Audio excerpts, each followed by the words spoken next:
Assalamualaikum warahmatullahi wabarakatuh. Perkenalkan, nama saya Muhammad Afifuddin dari KMI 6A Sekolah Tinggi Agama Islam Al-Anwar Sarang, Rembang.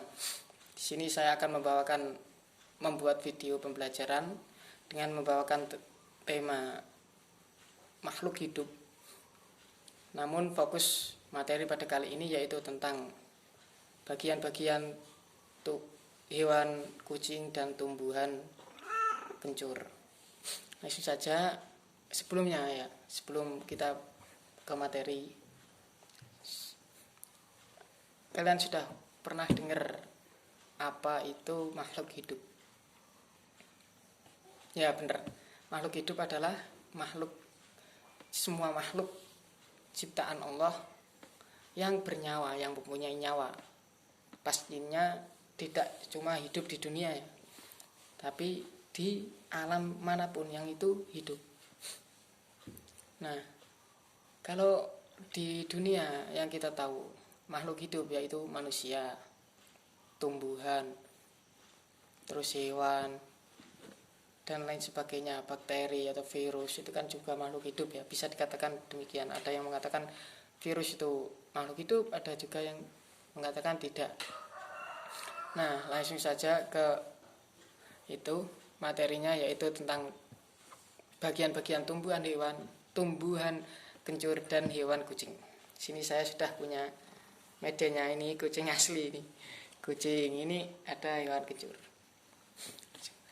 Siapa yang pernah tahu nama Latin dari kucing?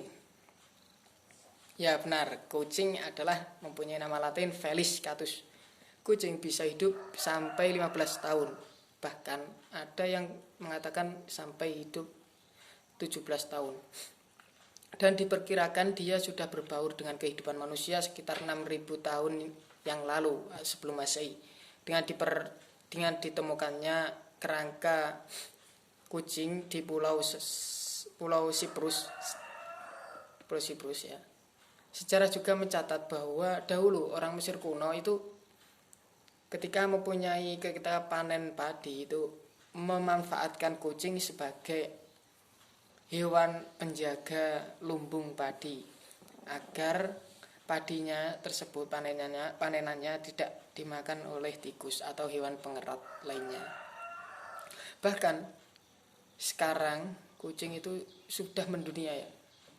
Dia sudah populer dalam kehidupan masyarakat, yaitu sebagai hewan pemeliharaan karena mungkin pemeliharaannya yang cukup mudah, atau mungkin karena bentuknya lah yang sangat unik atau imut lah gitu. Langsung saja ya, ini bagian-bagian kucing. Ada hidung, ada mata, ada telinga, ada kumis, mulut, kepala, kaki, ekor di sini ekor. Ini kucing jantan. Kucing jantan ini. Hidung, mulai dari hidung. Nah, di kepala ini ada mata, ada hidung, ada kumis, ada mulut, ada telinga. Saya sebutkan satu. Yang pertama yaitu hidung. Hidung hewan. Hidung kucing ini seperti halnya hidung hewan karnivora yang lainnya. Hidung kucing sangat kuat dan sensitif. Sebagian besar bagian otak kucing merupakan bagian otak untuk mengenali indera penciuman kucing. Ini memberikan mereka bahwa kemampuan untuk mengenali beragam bau. Bahkan kucing mampu mengenali bau kucing jantan yang sedang birahi. Kucing betina ya. Berarti kucing betina itu mempunyai indera yang bisa mengenali bau, ketika kucing jantan itu mempunyai birahi terhadapnya gitu. Seperti hidung-hidung hewan dan dia inderanya itu sangat sensitif dan kuat. Sebagian besar bagian otak kucing merupakan bagian otak untuk mengenali indera penciuman kucing. Ya gitu ya. Langsung selanjutnya mata. Di saat siang hari mata, jangan lari, jangan lari. Nah, mata saat siang hari pupil kucing ini, yang mata ini ya, kucing ini membesar dan diperkecil, dan dipercaya kucing mampu melihat dunia dalam beberapa warna, khususnya warna abu-abu yang mampu mencapai 25 warna. Nah, selanjutnya itu telinga. Mulut jelas, mulut ini digunakan untuk memakan mangsanya, baik itu mangsa berupa hewan maupun makanan yang dari manusia. Hidung kan untuk membau. Terus telinga kucing diciptakan dengan kemampuan yang sangat luar biasa. Allah memberikannya dengan tujuan agar kucing mampu mengenali sekitarnya lewat suara. Bagi yang melihara kucing pasti paham ketika kucingnya menyapa saat kamu pulang. Karena mereka mengenali suara langkah kaki kita dari kejauhan. Bahkan di matanya pun kucing memiliki kemampuan untuk mendengar karena adanya sistem saraf yang mampu menyalurkan suara ke otak. Oh iya, telinga mereka juga dapat berbagi ke arah. Bisa ini ya, bisa lo bergerak kucingnya. Kalau ini selanjutnya yaitu bulunya itu apa ya, bulunya ya ini sebagai pelindung di saat dia kedinginan. Kalau ekornya juga bergerak ke kanan, ke kiri, ke atas. Kakinya itu ada kukunya yang tajam, ini untuk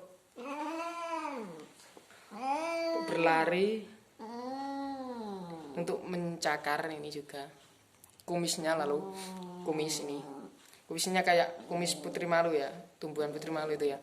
Nah, saat di kegelapan dan dalam keadaan sunyi di mana kucing tidak dapat mengendalikan telinga dan matanya, disinilah kumis kucing bereaksi, digunakan sebagai antena. Kumis tersebut ini sini kucing. Kumis tersebut mampu mengarahkan kucing ke sebuah tempat dan mengenali sekitarnya.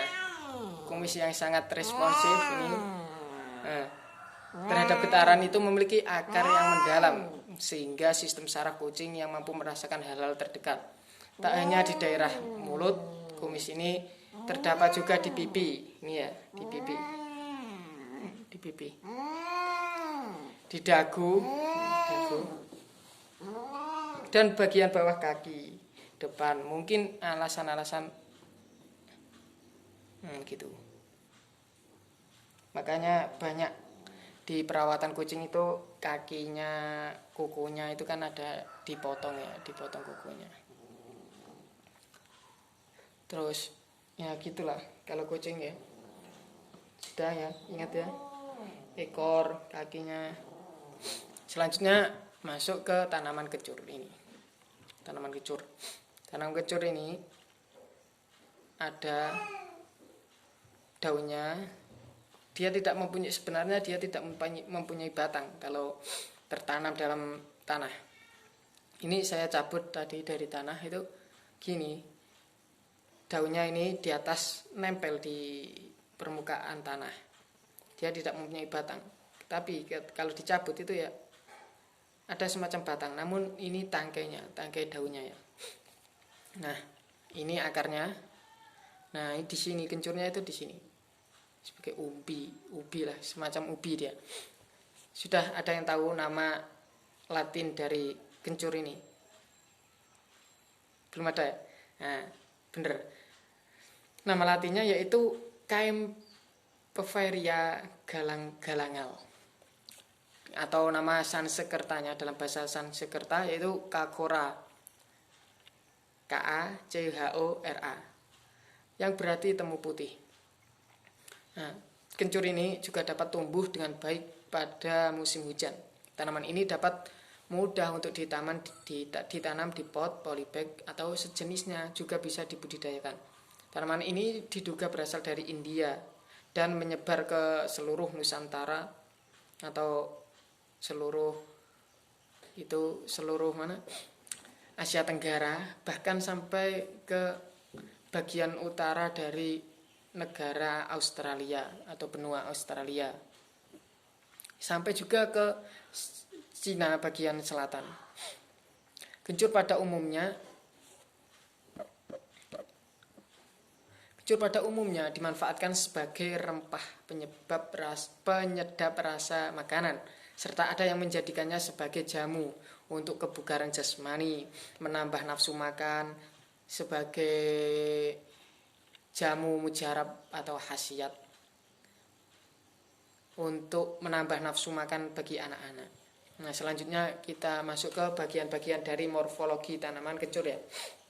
Morfologinya yaitu yang pertama tanaman batang, dari batang. Batang ini jelas ya. Tanaman kencur itu tidak mempunyai batang, akan tetapi memiliki banyak rizom yang bercabang dengan warna hitam keabu-abuan. Nah, ini sebenarnya kalau ini kan sudah masih muda ya. Jadi kalau tua itu sininya itu sudah berubah menjadi hitam keabu-abuan gitu. Ini rizom namanya ya. Nah, langsung ke daun. Daun ya pasti warna hijau. Apa yang menyebabkan zat hijau ini ya namanya? Lupa saya.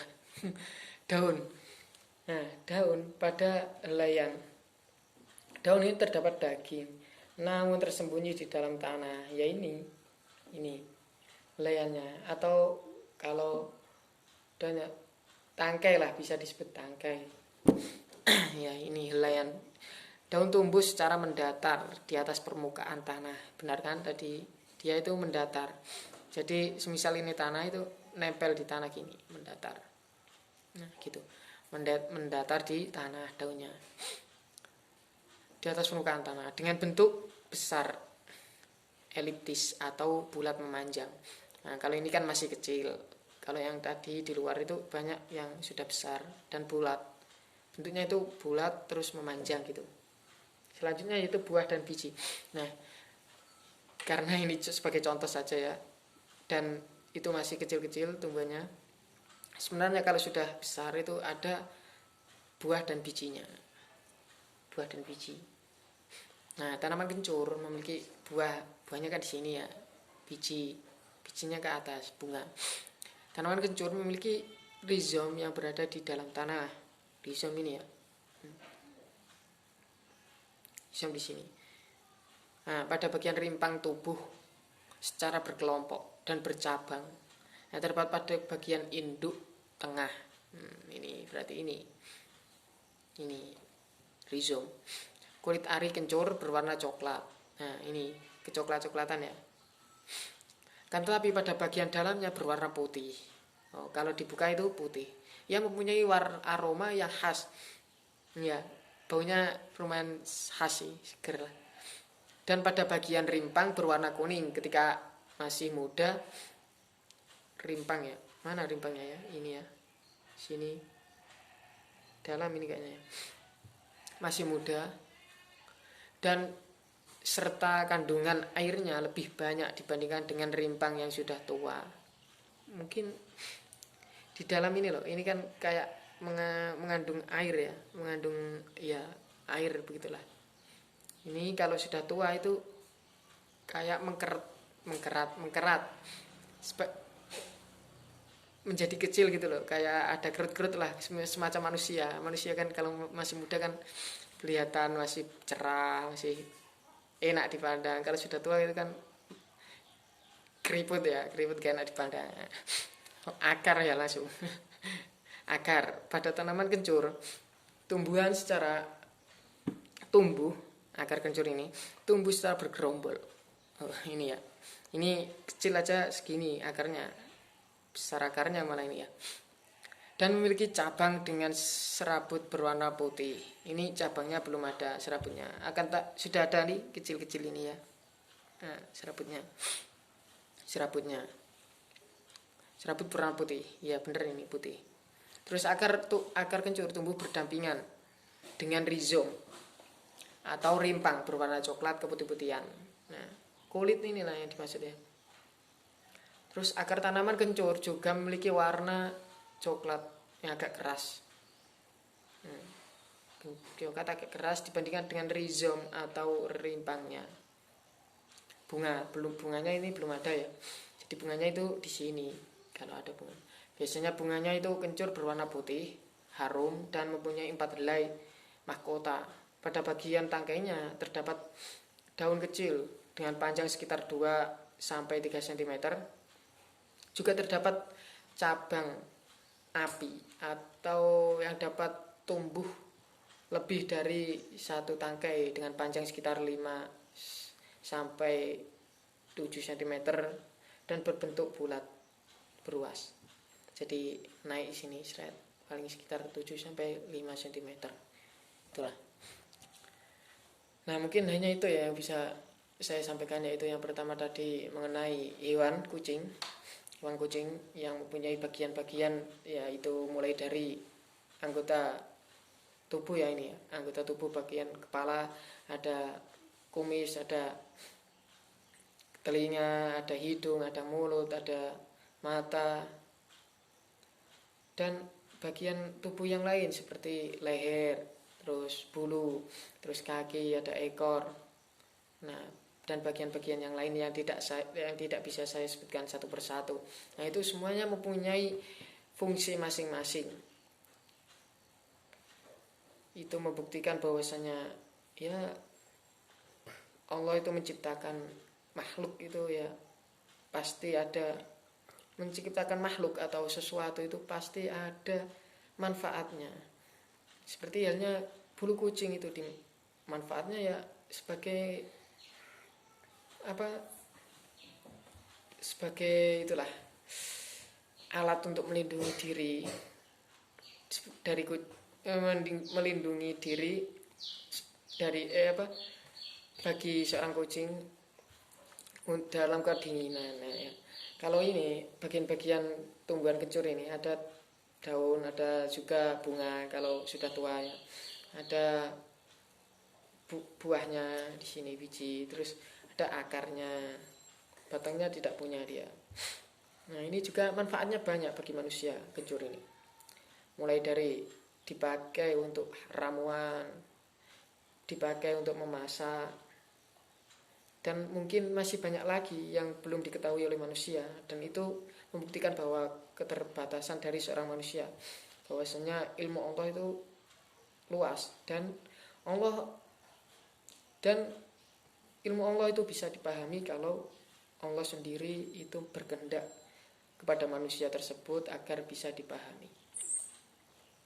Ya, mungkin itu saja yang bisa saya sampaikan, kurang lebihnya mohon maaf. Apabila ada tutur kata yang tidak berkenan, mohon dimaafkan. Dari saya, wassalamualaikum warahmatullahi wabarakatuh.